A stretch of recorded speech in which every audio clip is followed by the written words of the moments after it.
नमस्कार साथियों, सभी को प्रणाम, सभी को राधे राधे। बहुत सारे साथियों फ़ोन पे बात हुई, व्हाट्सएप के मैसेज आए, कमेंट भी आए। सर आप अपनी रणनीति बनाओ, बताओ आपकी क्या रणनीति रही, किस तरह। तो मैंने सोचा कि मैं पूरी मेरी रणनीति बता देता हूँ, कैसे-कैसे मैंने सफ़र तय किया। बहुत सारे उतार-चढ़ाव आते हैं। बड़ी-बड़ी बातें मैं आपको बताने वाला हूँ। कुछ चीज़ें ऐसी होती है जिनको हाइड करनी ज़रूरी है, वो सारी चीज़ें आपको कई बार बतानी नहीं होती। और ये तो आप भी समझते हो, फर्स्ट ग्रेड की तैयारी के हो, इतने तो मैच्योर हो कि जो अभाव में जीते हैं ना, वो ही इतिहास रचते हैं।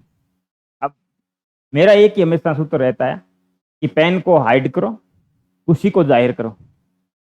जितना ज़्यादा आप लोगों को दुःख बताओगे ना, आपको उतना ही लोग कम कोऑपरेट करेंगे। तो हमेशा पेन को हाइड करो और खुशी को ज़ाहिर करो। दुःख किसी को बताना नहीं चाहिए, ठीक है ना? उससे कुछ सीखो और आगे बढ़ो।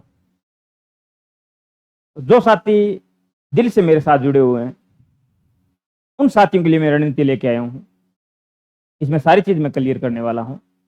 कल एक साथी मैंने पॉलिटिकल वाला वीडियो बनाया, एक साथी का फ़ोन आया था कि 3 महीने में आपने इतनी किताबें पढ़ ली।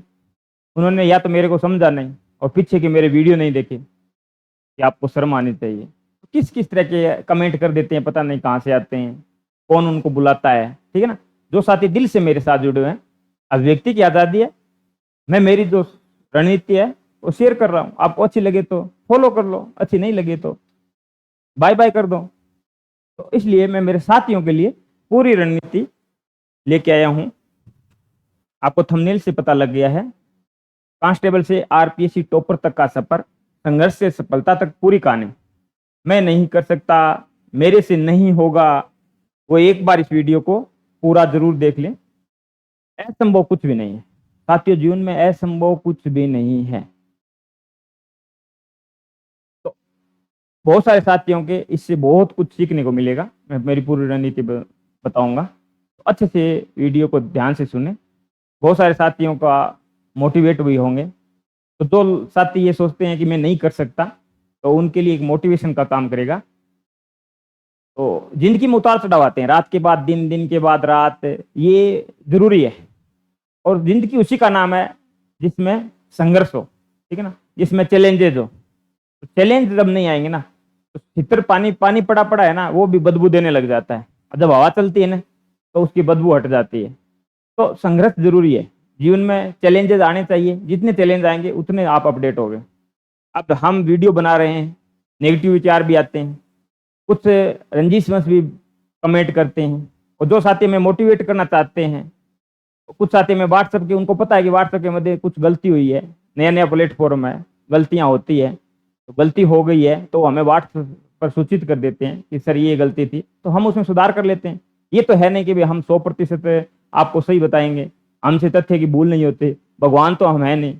जो बड़े-बड़े थिंकर हुए हैं, उन्होंने भी बुक वगैरह लिखी है या बहुत बड़े-बड़े लेखक हुए हैं, उनसे भी तथ्य की भूल हुई है। एनसीईआरटी की बुक अपन देखते हैं, उनमें भी आपको तथ्य की भूल मिलेगी।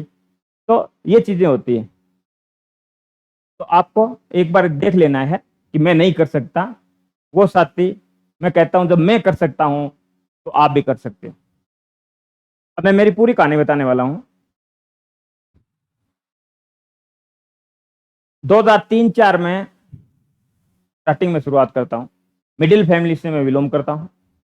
नाम मेरा उत्तम सिंह, जाति बेरवाड़ है, जाति जाट, गोत्र है वो बेरवाड़ है। एक छोटा-सा गाँव है, हनुमानगढ़ डिस्ट्रिक्ट में, नौर तहसील में, ललाना गाँव है। जो साथी मेरे गाँव के वो भी सुन रहे हैं, और भी साथी जो लोकल के हैं मुझे बहुत सारे जानते हैं, उनको भी पता है, ललाना गाँव का मैं रहने वाला हूँ। एक किसान परिवार से, मिडिल फैमिली से मैं बिलॉन्ग करता हूँ। मेरे से पहले मेरी फैमिली में कोई सर्विस में नहीं था। जब तक गाँव में, तब मैं राजस्थान पुलिस में भर्ती हुआ, तब तक गाँव में इतना वो नहीं था कि सर्विस में हो, मेरे गाँव में बहुत कम सर्विस में थे, उस पे भी बात करेंगे। मेरा जो टर्निंग पॉइंट आया, पहले मैं सरकारी स्कूल में पढ़ा, तीसरी तक। फिर मेरी सिस्टर मेरे से बड़ी थी, तो माता पिता ने ये सोचा कि भी क्यों ना इसको एक क्लास आगे करके सिस्टर के बराबर कर दिया जाए। तो मेरे को एसएमएस स्कूल है हमारे गांव में, अब तो कोरोना काल के बाद वो बंद हो गया है, छोटा स्कूल था एसएमएस। सुरेंद्र जी शर्मा, हम श्याम जी शर्मा जी कहते थे, वो व्यक्तित्व के धनी व्यक्ति हैं, मैं उनसे भी बहुत बहुत ज़्यादा प्रभावित हूँ। और उनको भी अगर सुन रहे हैं वीडियो तो उनको भी मैं प्रणाम करना चाहता हूँ, गुरुदेव को प्रणाम करना चाहता हूँ। वहाँ मैं तीसरी पास सरकारी स्कूल से की, चौथी में न करके मैं सीधा 5वीं में एडमिशन लिया। उस टाइम इतनी ज़्यादा दिक्कत नहीं आती थी, कोई किस में एडमिशन ले रहा है, वो टीचरों के हाथ में था। जन्म तिथियों में भी गड़बड़ हो जाती थी। सिस्टर और मेरी जन्म तिथि बराबर लिख दी, सिस्टर मेरे से बड़ी है, जन्म तिथि बराबर थी। इसका मेरे को राजस्थान पुलिस में 12वीं के बाद में भर्ती हो गया, मेरे को बेनिफिट भी मिला। तो जो भी कई बार नेगेटिव चीज़ आते हैं हम उसको जितना पॉजिटिव लेते हैं उसका फायदा भी होता है। 5वीं में कर दिया गया। बच्चे मुझे कहते थे आप सीधा तीसरी में थे, चौथी में नया हो गए, सीधा 5वीं में हो गए। वहाँ मैं 8वीं तक पढ़ा एसएमएस स्कूल में। जो भी मेरे साथी हैं, उस टाइम मेरी संगत इस तरह की थी कि कुछ मादे टाइप होता है ना, हमारी भाषा में कहते हैं भी अड़बादी, या फिर सारे दिन टिकना नहीं, दूसरे बच्चों को ठोकना पीटना, किसी को टारगेट करके, और दुकान वगैरह पे जाना, बीड़ी वगैरह पी लेना। पहले के दुकान पे जाते थे बीड़ी पकड़ाते थे देसाई, अब तो वो ज़्यादा महंगी हो गई है। उसके बाद सड़क था बीड़ी भी मिल जाती, वो भी पी लेते थे। मतलब इस तरह की संगत थी। आज जो मेरे साथी है, मैं सुधर गया 8वीं के बाद, और जो नहीं सुधरे वो आज गांव में खेत में काम करते हैं। इस तरह की हमारी टीम होती थी 4-5 सदस्यों की। इस तरह हम चलते थे, बच्चे थे जानते ही नहीं थे। घर से जैसे स्कूल से छुट्टी हुई, कई बार स्कूल से बंक मार जाते थे, क्योंकि शिक्षा का स्तर नहीं था।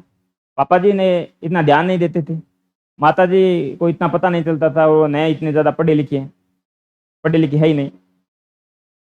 तो हुआ ये कि चलते चलते 8वीं तक मैं पहुंचा। तब तक काफ़ी कुछ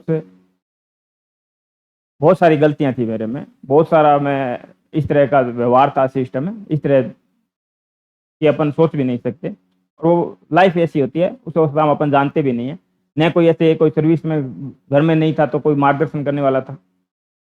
8वीं के बाद जैसे ही मैंने, एक आज़ाद पब्लिक स्कूल है मेरे गांव में, मेरी पूरी पढ़ाई 12वीं तक गांव में हुई है। 12वीं के बाद मैं राजस्थान पुलिस में लग गया।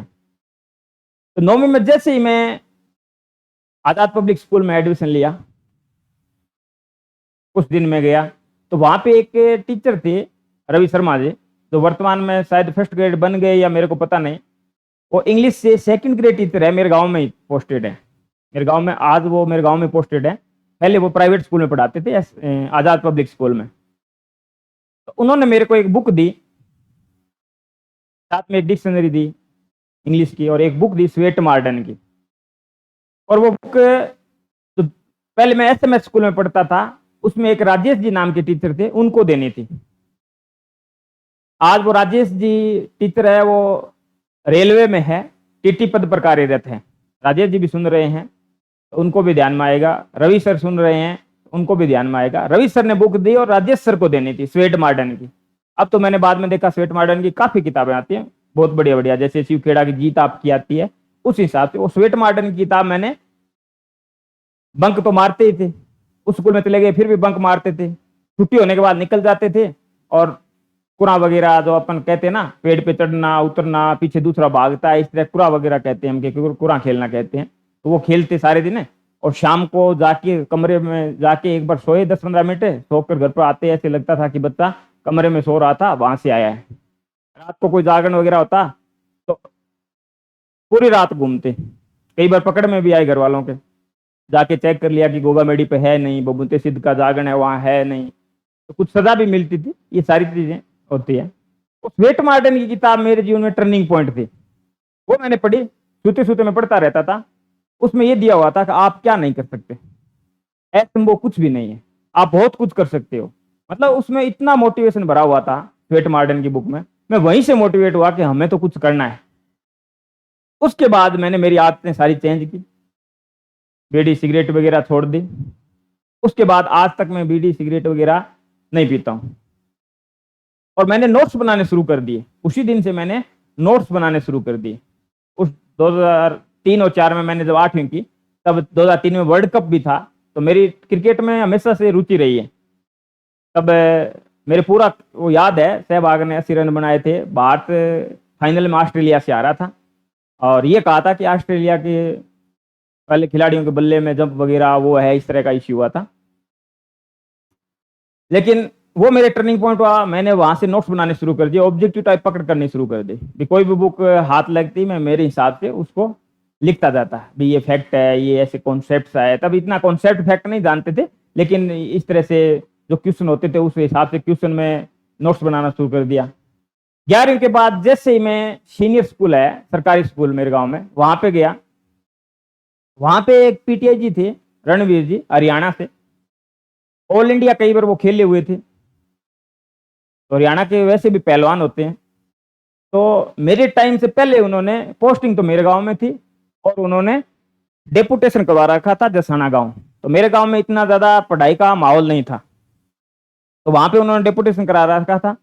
मेरी किस्मत ऐसी थी, जैसे ही मैं गया, गांव वालों को ये पता लगा या सरकार का ऐसा आदेश आया, अपने मूल स्थान पे भेजा जाए। जो भी टीचर है वो दूसरी जगह डेपुटेशन है, उनको मूल स्थान पर भेजा जाए। वो मेरी किस्मत मान लो। सर वहां पे आ गए रणवीर जी, उन्होंने मेरे को देखा तो उन्होंने मेरे को कुश्ती खिलाई। पहले कुश्ती आप कर दे, वहां से मैं उनसे बहुत ज्यादा प्रभावित हुआ। वो कुश्ती किया 4 बजे, जैसे स्कूल की छुट्टी हुई 4 बजे अखाड़े में पहली कुश्ती मेरे साथ वो खुद करते, फिर मेरी कुश्ती बहुत सारे दूसरे साथियों के साथ करवाते, फिर वो फुटबॉल में खेलने के लिए खिलाते, फुटबॉल खिलाते। बच्चियां आती तो बच्चियों को अलग से खोखा वगैरह खिलाते, मतलब प्रयास कराते। बहुत सारे लोगों को उन्होंने ऑल इंडिया भी खिलाया। अब भी मेरे गांव में छोटी छोटी बच्चियां और बच्चे ऑल इंडिया खेल के आ रहे हैं, दौड़ में है, कुश्ती में है। अब तो मेरे गांव उसके प्रति जागरूक है, पूरे गांव में ऐसा माहौल है। अलग अलग मैदान बना रखे हैं, अच्छी लाइटें लगी हुई है, स्कूल भी काफी प्रोग्रेसिव हो गया है। और बहुत सारे साथी रणवीर जी के कारण आर्मी और पुलिस में लगे। तो उस टाइम में स्टेट लेवल पर भी खेला कुश्ती के अंदर, 46 किलो वेट में खेलता था। तो वहां मेरा टर्निंग पॉइंट था। तो कुछ आदतें वहां छूटती गई, ठीक है ना। शाम को जब वो तंग करते तब सोचते कि कल से कुश्ती करने नहीं आएंगे, लेकिन जैसे ही वो 4 बजे का टाइम होता फिर वो मन में आती, कोई हैबिट बन जाती है ना। अगर 21 दिन आपको काम कर लेता है, वो हैबिट बन जाती है, तो वो हैबिट बन गई, फिर वो वहीं चले जाते 4 बजे और वो रूटीन चलता रहता। 12वीं के अंदर मैंने राजस्थान पुलिस का 2007-8 का सत्र था, राजस्थान पुलिस का एग्जाम फार्म भरा। अब होता क्या है साथियों,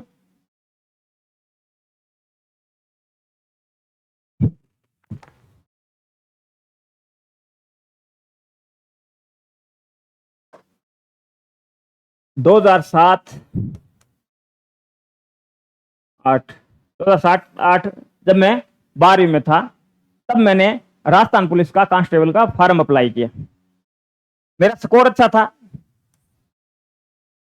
100 में से 94 प्लस मेरा स्कोर था। उस टाइम नंबर शो नहीं करते थे। 94 प्लस मेरा स्कोर था 100 में से, क्योंकि मैं ऑब्जेक्टिव टाइप क्वेश्चन लिखता था, ऑब्जेक्टिव टाइप नोट्स बनाता रहता था। उस टाइम 12वीं में एक बिरबल जी सर थे, प्रिंसिपल थे हमारे, वैसे वो कार्यवाही प्रिंसिपल थे, ज्योग्राफी के लेक्चरर थे। वो कई बार सम्मेलनों में भी गए, पीएचडी होल्डर थे, तो कई बार अंतर्राष्ट्रीय स्तर पर भी उन्होंने सम्मेलनों में भाग लिया। अच्छे वक्ता थे वो ज्योग्राफी के।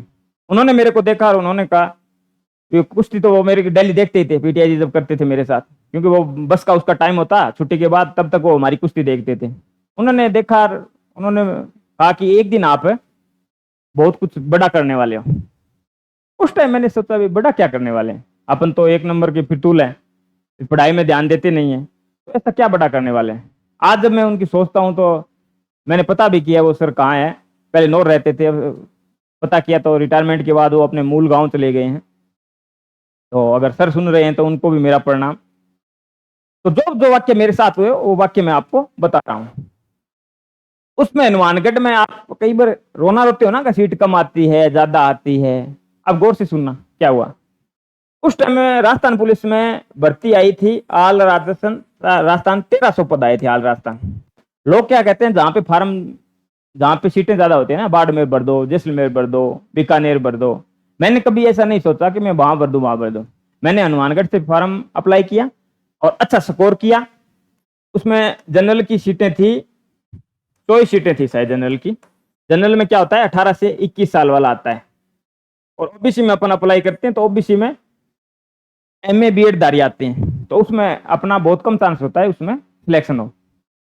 फार्म भर दिया, फिजिकल वगैरह जब हो रहा था तब मेरी एज 1-2 महीने कम थी।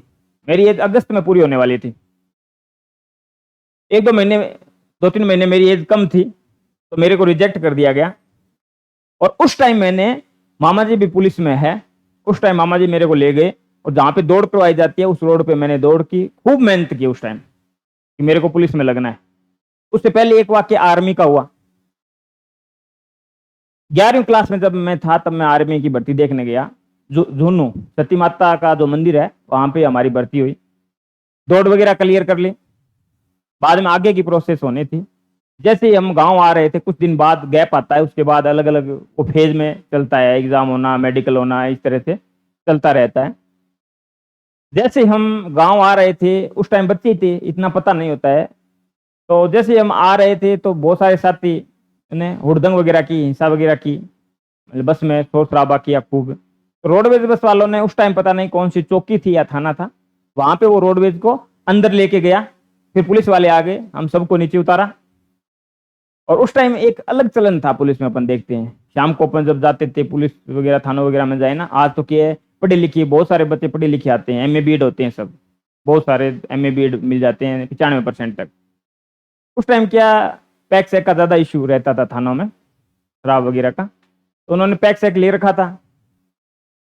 जैसे ही हमको उतारा गया, हमको वहां पे मुर्गा वगैरह बनाया गया, उठक बैठक वगैरह कटाई गई, मतलब खूब तंग किया गया।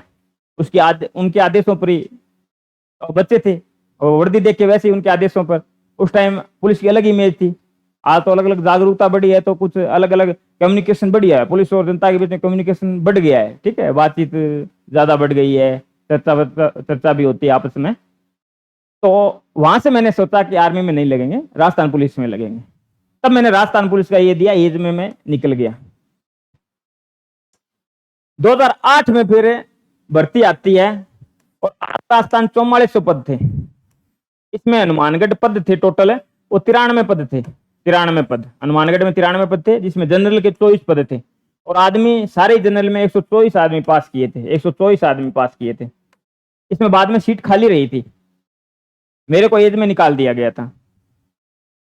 अब 44 पद आते हैं और हनुमानगढ़ में टोटल पद आते हैं वो केवल 60 पद आते हैं।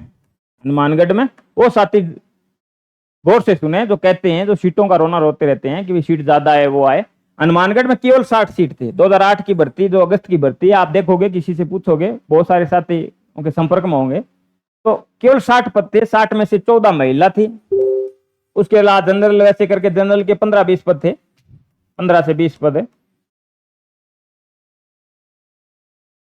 1300 पद आते हैं जब, तो हनुमानगढ़ में आते हैं 93 पद, और 4400 पद आते हैं तब हनुमानगढ़ में आती है 60 पद। अब उस टाइम मैंने 12वीं कर ली थी और मेरे पास संस्कृत थी, सीनियर स्कूल में संस्कृत था, तो हमारे तब नौर में NDB कॉलेज है, गवर्नमेंट कॉलेज, उसमें संस्कृत नहीं थी। तो संस्कृत के लिए मैंने SBD कॉलेज सरदार शहर, चूरू के अंदर सरदार शहर तहसील है, उसमें सरदार शहर में मैंने एडमिशन ले लिया, सेठ बुधमल दुग्गड़ राजकीय महाविद्यालय। भी अब तो मेरे को टीचर बनना है, पुलिस का मैंने देख लिया भी टीचर बनना है। अब क्या क्या जो मामा जी जो पुलिस में है, उन्होंने मेरा फार्म अप्लाई किया। उस टाइम ऑफलाइन होता था। मेरे को कहा कि एग्जाम आप क्वालिफाई कर दो, एग्जाम की कोई दिक्कत नहीं है। तो उन्होंने फार्म भर दिया, रोडावाड़ी से फर्स्ट ग्रेड से अटेस्टेड करा लिया, जमा करा दिया एसपी ऑफिस, ठीक है। अब मैंने कोई तैयारी नहीं की। अब जैसे ही रिजल्ट आया तो उसमें 2 कैटेगरी भरवाई गई थी, उसमें 2 कैटेगरी भरवाई थी। उस टाइम बच्चे थे, इतना तो जानते नहीं थे। 2 कैटेगरी थी कि आप किस वर्ग से हो, मैंने लिख दिया OBC वर्ग से हूं। और आवेदन किस वर्ग में करना चाहते हो, जनरल में करना चाहता हूं। तो जनरल में 21 साल होती है एज, OBC में 5 साल छूट होती है, तब उसमें MA BEd धारी आ जाते हैं। तो MA BEd का और एक 12वीं करने वाले बच्चे का बहुत ज्यादा डिफरेंस होता है, ठीक है। कंपटीशन में उनको अनुभव होता है, BEd कर ली, MA कर ली, तो उनको अनुभव होता है, 12वीं वाले बच्चे को अनुभव नहीं होता। 8वीं के बाद मैंने वो बता दी, नोट्स बनाने की मेरी आदत पड़ गई थी, हैबिट थी। सब्जेक्टिव तो मैं आज भी ज्यादा नहीं लिखता हूँ, ज्यादा नंबर नहीं बनने के कारण भी मेरा ये रहा है कि मैं सब्जेक्टिव ज्यादा नहीं लिखता हूँ, ऑब्जेक्टिव में मेरी खूब पकड़ है। अब ये हुआ कि ओबीसी में मैं आवेदक हूं, आवेदन जनरल में करना चाहता हूं। अब पता नहीं क्या किया सरकार ने, अब सभी को ओबीसी में डाल दिया, ओबीसी वालों को सभी को ओबीसी में डाल दिया। अब जैसे ही रिजल्ट आया हम पास नहीं हुए। देखो किस तरह से आता है, चैलेंजेस आते हैं। हम कोई भी जो जनरल में आवेदन किया तो वो पास, ओबीसी वाले पास कैसे होंगे, क्यों वहां तो एमए बीएड वाले हैं। अब हाईकोर्ट ने कोई आदेश दिया, तब हम तो जानते ही नहीं थे क्या नए में इतना इंटरेस्टेड था। पहली वाली में इंटरेस्टेड जरूर था, दूसरी में नहीं इतना इंटरेस्टेड था। तो मैं सरदार शहर में मेरा मस्त था, कोई साथ में एक छोटा स्कूल था वहाँ पे पढ़ा लेते थे, ठीक है, और दिन में कॉलेज वगैरह चले जाते थे। हाईकोर्ट का आदेश आया कि दोबारा रिजल्ट निकाला जाए। उस टाइम में फिर 5,000 आदमी पास किए, 5,000 का रिजल्ट दोबारा आया, 5,000 का रिजल्ट दोबारा आया। इसमें हम पास हो गए। उसमें तो मेरे 94+ क्वेश्चन सही थे, और इस भर्ती में मेरे 87 क्वेश्चन सही थे।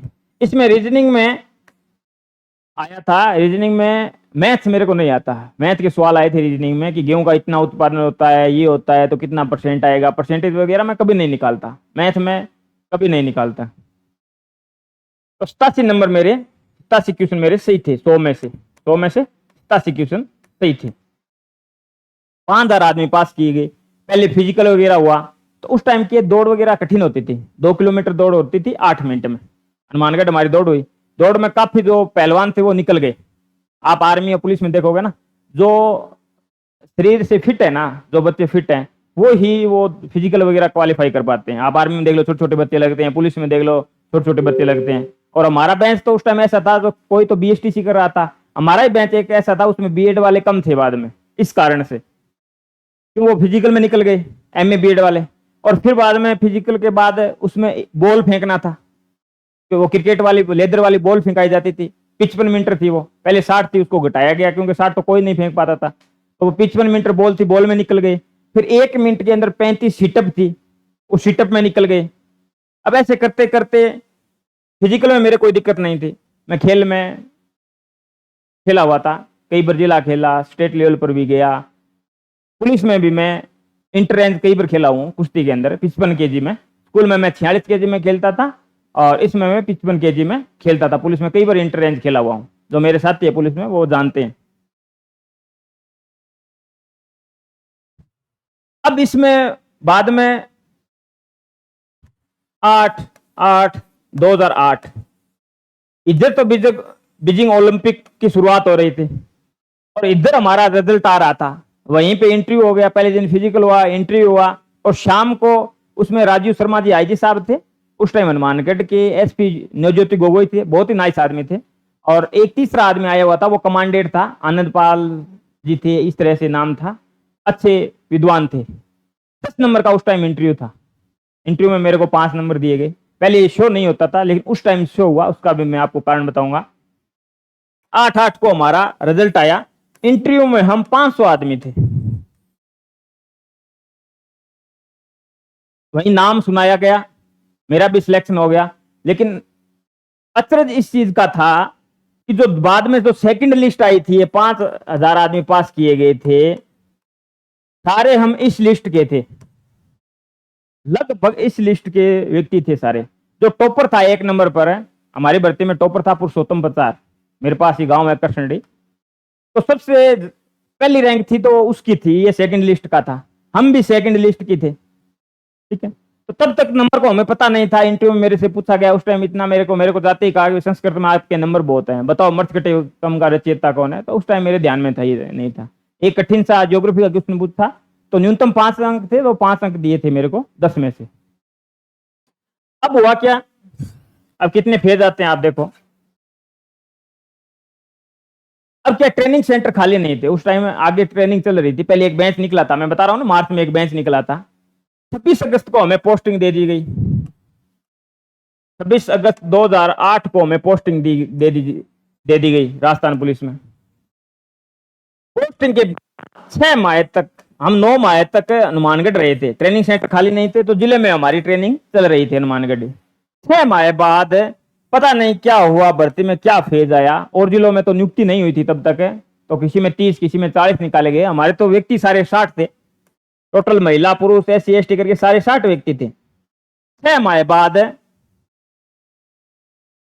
6 जेंट्स प्लस 1 लेडीज, 6 लड़कों और 1 लड़की को ऑफिस में बुलाया गया, उसके हस्ताक्षर करवा लिए गए, उनको भर्ती से निकाल दिया गया।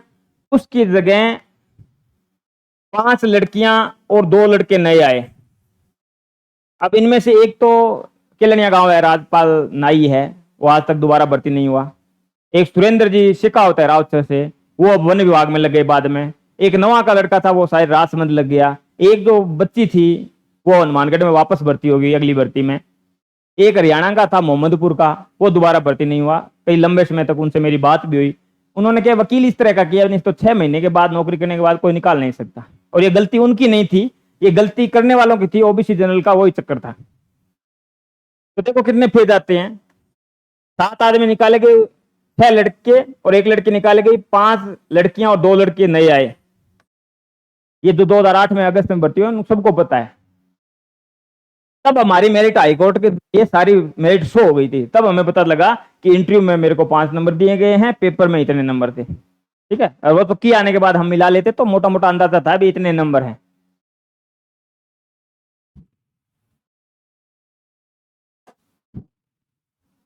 तब भर्ती हुआ था तो पता ही नहीं था मेरे को कि मैं भर्ती हो गया हूं। ये था तब, टोपी वगैरह नहीं लगानी आती थी। 2008 में भर्ती हुआ तब ऐसा था, बच्चा ही था। ये मेरा पहला फेज था सक्सेस का।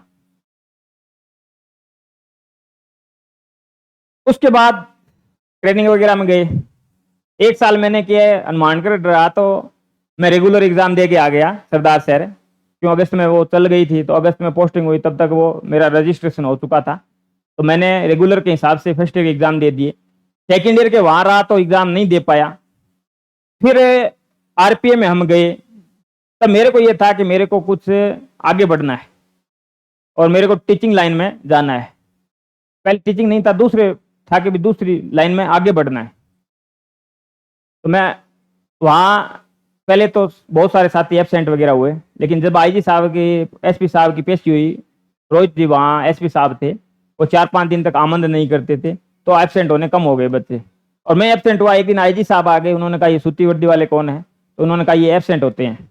तो उन्होंने मेरे को बुलाया, आईजी साहब भूपेंद्र जी यादव, उस टाइम हमारे आरपीए के निदेशक थे आईजी साहब, जो बाद में डीजीपी भी रहे राजस्थान के और आरपीसी की अध्यक्ष भी रहे, भूपेंद्र जी यादव जी। उन्होंने मुझे बुलाया, मुझे कहा कि क्या बात है। मैं कहा सर 1 साल का बीच में गैप आ गया, 4 साल कंप्लीट होने के बाद बीए मेरे को दोबारा करनी पड़ेगी, तो एग्जाम तो मैं दूंगा, ये सर्विस मेरे को छूट नहीं करती, मैं नहीं करना चाहता पुलिस की सर्विस। तो उन्होंने पता नहीं फिर इंग्लिश में एसपी सर को क्या कहा, उसके बाद मेरे को दिक्कत नहीं आई, मैंने एग्जाम दिया, एब्सेंट वो लगी। ठीक है, यहाँ से मैं तैयारी करता रहा।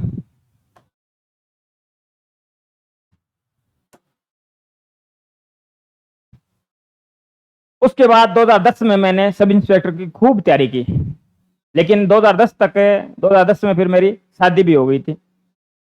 25 मई 2010 को मेरी शादी थी, क्योंकि अपने हमारे समाज में चलता है कि लेना देना भी खूब ऐसे इस तरह से चलता है। तो समाज में ऐसे था कि भी सिस्टर की शादी करने वाले, वैसे मैंने दादाजी को मना कर दिया था कि अभी मेरे को शादी नहीं करवानी है, लेकिन सिस्टर बड़ी थी तो उसके साथ मेरी भी रिश्ता कर दिया गया और शादी हो गई। तो कई साथी सोचते हैं कि शादी के बाद आप कुछ नहीं कर सकते, बहुत ज्यादा टेंशन होती जाती है, वो आप पे डिपेंड करता है आप उसको किस तरह से हैंडल करते हो। मेरे को तो खूब कोऑपरेट सिस्टम मिला जिससे मैं आगे बढ़ पाया। उसके बाद मैंने मेहनत करके सब इंस्पेक्टर में इतने नंबर ले आया कि भी मैं फिजिकल में नंबर या इंटरव्यू में नंबर नहीं लेके आऊँ तो भी मैं सिलेक्ट हो जाऊँ। लेकिन जैसे मैंने पुलिस का 2-3 साल में सिस्टम देखा, मेरे को ये लगा भी कांस्टेबल से ज्यादा जटिल सब इंस्पेक्टर की है नौकरी, वो छुट्टी भी नहीं जा सकता, होम डिस्ट्रिक्ट उसको मिलता नहीं है, एएसआई से ऊपर सब इंस्पेक्टर को नहीं मिलता है, और फिर अगर वो कमाऊ पूत है तो उनको अच्छी जगह पोस्टिंग मिलेगी, कमाऊ नहीं है तो उनको खांचे में फिट कर दिया जाएगा। तो मेरे मन में ये लगा कि मेरे को अब नहीं करना है, मेरा अच्छा स्कोर था, फिजिकल के लिए मैं नहीं गया। उस टाइम पर मैं सिलेक्टेड होने के बाद भी मैं फिजिकल के लिए नहीं गया। उसके बाद मैंने साथ में मेरी एमए वो बीए भी कंप्लीट नहीं थी, 2010 की भर्ती थी, 2011 और 12 में मेरी एमए कंप्लीट होती है। 2000 11-12 में मेरी एमए कंप्लीट होती है, ए बीए, एमए नहीं बीए, बीए कंप्लीट होती है। तो फिर बीए भी कंप्लीट नहीं थी, तो 2011 में इन्होंने बुला लिया था। तो जब तक एग्जाम होना तब तक रिजल्ट आपका कंप्लीट आया हुआ होना चाहिए, ठीक है ना। अपेयरिंग था तब मैंने फार्म तो भर दिया था।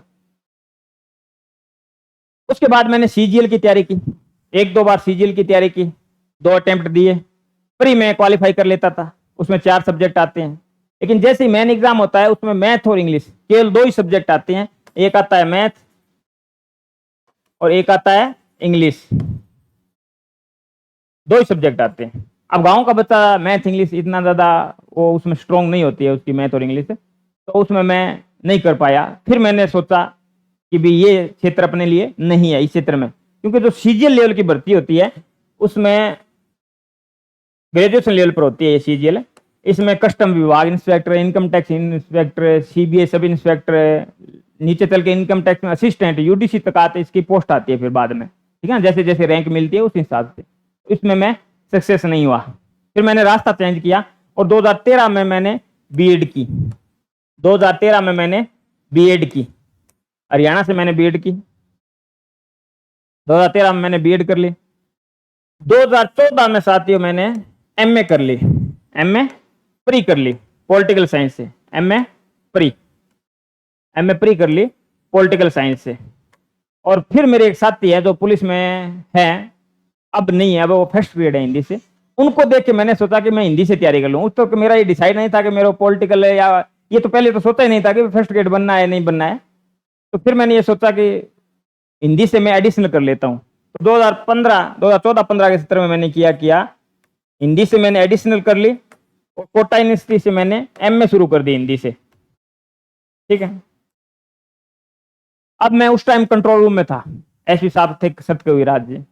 तो सत्यकविराज जी के बहुत ज्यादा स्टाफ को दूसरों को तंग करते थे, अधिकारियों को, कि वो लोकेशन वगैरह भी रखते थे, जियो ट्रैकिंग भी करते थे, गाड़ी वगैरह सारा की अलग अलग एलईडी वगैरह बड़ी बड़ी लगी हुई थी।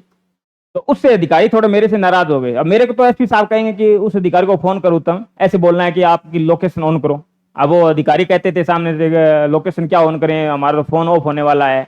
मतलब उस टाइम ये हालात कर दिए कि थानों के ऐसे तो है वो डबल फोन रखने लग गए थे, एक फोन वो थाने में छोड़ जाते थे लोकेशन वाला, और आपको जाना होता तो दूसरा नंबर रखते थे, ऐसे हालात थे। तो मेरे उन अधिकारियों ने सोचा अभी ये कर रहा है जानबूझ के, जबकि वो एसपी साहब कर रहे थे। तो जैसे एसपी साहब का ट्रांसफर हुआ मेरे को लाइन में डाल दिया गया, लाइन भेज दिया गया, मैं लाइन चला गया। जस्ट बाद में बीकानेर भर्ती आई थी, आर्मी की भर्ती आई थी बीकानेर, उसमें मेरी ड्यूटी लग गई। और उस रात्रि को 1-2 दिन ड्यूटी की, रात को नोटिफिकेशन आया फर्स्ट ग्रेड का, 13,000 पद आए हैं। 13,000 की जो भर्ती आई थी 2015 में, ये दिसंबर 2015 में ये भर्ती आई थी, दिसंबर 2015 में भर्ती आई थी। अब वो एक साथी रात कह रहा था कि जब मैंने कहा 2-3 महीने में कोचिंग के लिए गया, तब मैंने बहुत सारी किताबें पढ़ी। तो वो कह रहा था इतनी किताबें 2-3 महीने में कैसे पढ़ लेता है, शर्म आनी चाहिए, कैसे कैसे कमेंट कर देते हैं लोग। पहले पूरी कहानी तो सुन लो, उस व्यक्ति को आप पूरा जानते ही नहीं, उसके पूरे वीडियो ही नहीं देखे आपने, और फिर आप आक्षेप लगा देते हो। तो ये आपके लिए नहीं है, जो लोग मेरे से जुड़े हुए हैं, जो मुझे फॉलो करना चाहते हैं, उनके लिए मैं बता रहा हूँ रणनीति। अब मेरे पास एमए नहीं थी, मैंने एमए का फॉर्म भरा फाइनल के लिए। दिसंबर में भर्ती आने के बाद में एमए का फाइनल का 1 साल का गैप आ गया, एमए पॉलिटिकल का फॉर्म भरता हूँ। अब मेरे गैप है 1 साल में। अब तो मैंने एमए हिंदी से भी हूँ कोटा यूनिवर्सिटी से, एमए बीकानेर से मैंने कर ली, और एमए कोटा से भी मैंने पॉलिटिकल में भी कर लिया। तो 55 वाला इश्यू था ना, तो उस टाइम एमए में कौन जानता था, 54-55%, 53-54% नंबर थे। एमए का फॉर्म भरा, लेकिन ये भर्ती बाद में उन्होंने 2016 में क्या किया, जैसे ही भर्ती है उन्होंने 23 से 30 मई को पेपर की घोषणा कर दी। कुमार जी उस टाइम आरपीसी के अध्यक्ष थे, उन्होंने घोषणा कर दी और टाइम टेबल डाल दिया कि 23 से 30 मई को फर्स्ट ग्रेड का एग्जाम होगा। हम अपेयरिंग थे, तो मैं जैसे ही एक छोटा कोचिंग संस्थान है सुखमणि, वहां पे 4-5 दिन गया होगा हनुमानगढ़ में कोचिंग के लिए, मेरे को पॉलिटिकल देखते हैं तब गया। तब आप साथियों को कुछ दिक्कत आती है ना कि मेरे को समझ में नहीं आता, तो मेरे भी उस टाइम बच्चे बोल रहे थे व्यवहारवाद उत्तर व्यवहारवाद चल रहा था, मेरे ऊपर से जा रहा था। रुस वगैरह भी मैंने 2-4 दिन देखे तो मेरे ऊपर से जा रहा था।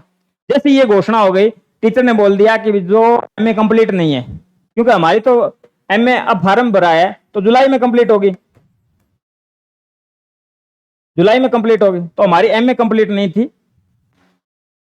तो मैं फिर कोचिंग जाने का मतलब ही नहीं था। लेकिन मैं तैयारी करता रहा। मैंने जब पहली बार देखा मैथ वगैरह आता है, ये आता है, फर्स्ट पेपर में मेरे को पता नहीं कर पाएंगे या नहीं कर पाएंगे, लेकिन फिर मैंने को सोचा कि मेरे को तो करना है। मैं हमेशा चैलेंज पसंद करता हूँ।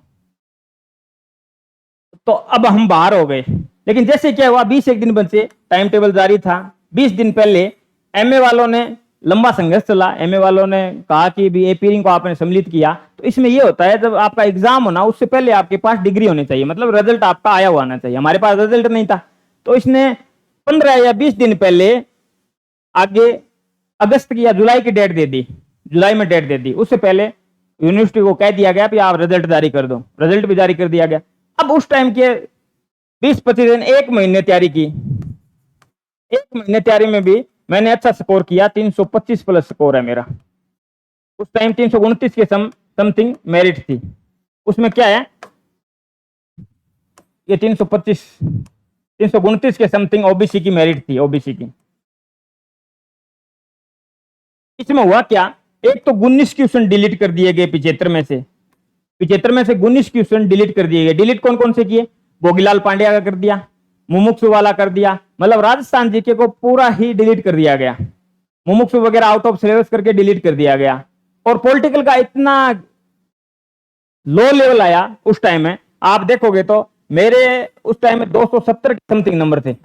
इसमें फर्स्ट पेपर में तो मेरे कम ही नंबर थे, लेकिन इसमें मेरे 270 के समथिंग नंबर थे। उसमें एक तो क्या है, समुदायों का समुदाय अरस्तु और लोस की दोनों दे रखा था, ठीक है, दोनों ही समुदायवादी है, तो वो डिलीट करना पड़ा।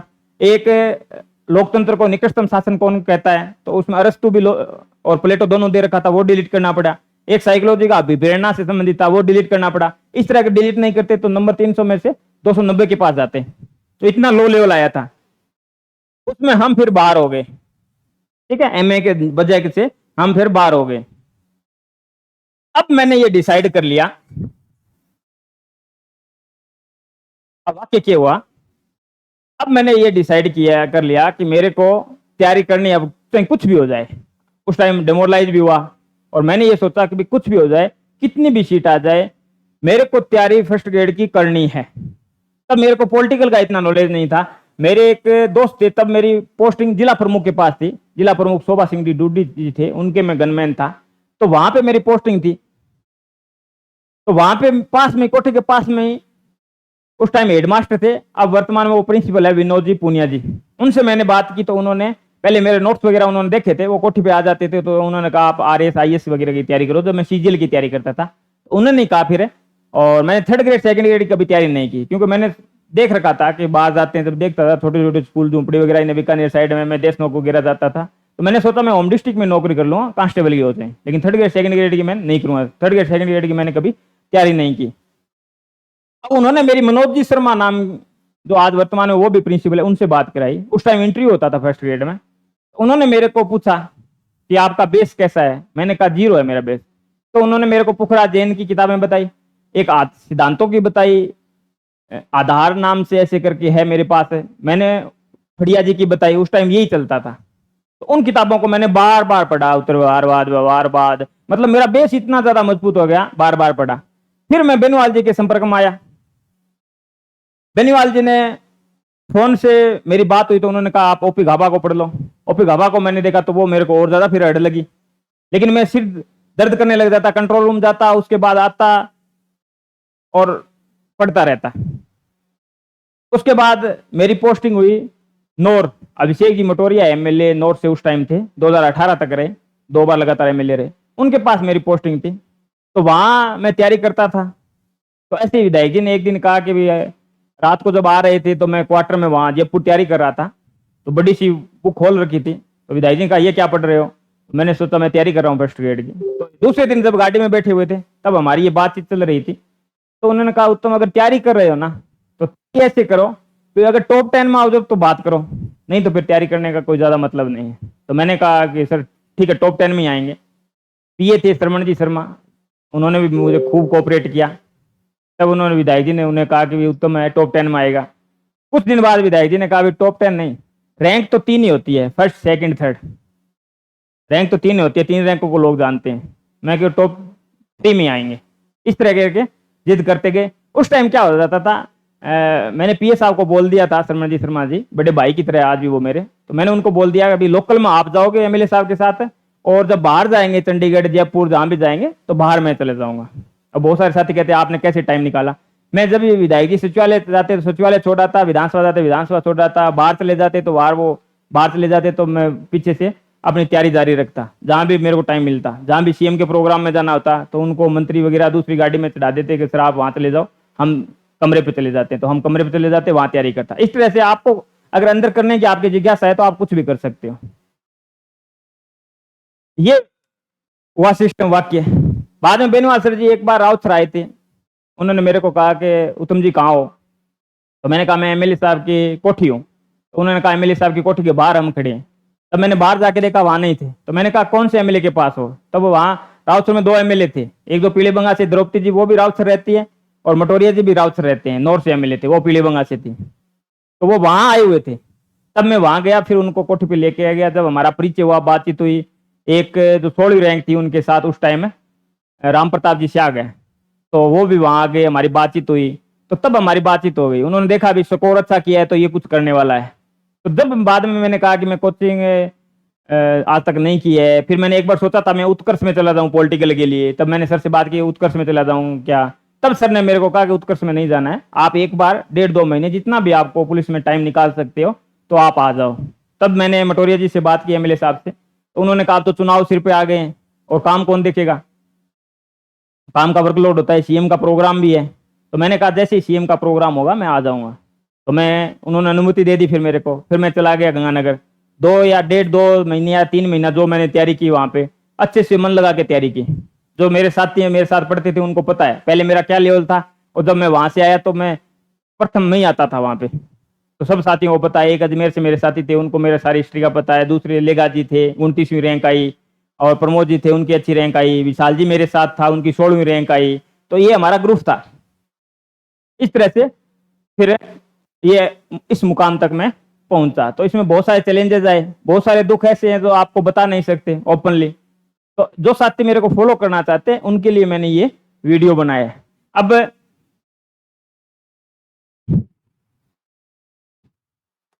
ये कोचिंग के टाइम है, कोचिंग के टाइम जब बेनीवाल सर है वो ये व्हाइट बोर्ड पर पढ़ाते थे, मैं बेनीवाल जी सर, और बेनीवाल जी सर उस टाइम एनक लेके आए थे, किसी आर्मी मैन था हमारे कोचिंग में तैयारी करता था, तो आर्मी मैन से ये एनक मंगाई थी। तो मैंने कहा सर शुभ मुहूर्त मेरे से होना चाहिए, तो सर ने कहा ठीक है शुभ मुहूर्त आप करो।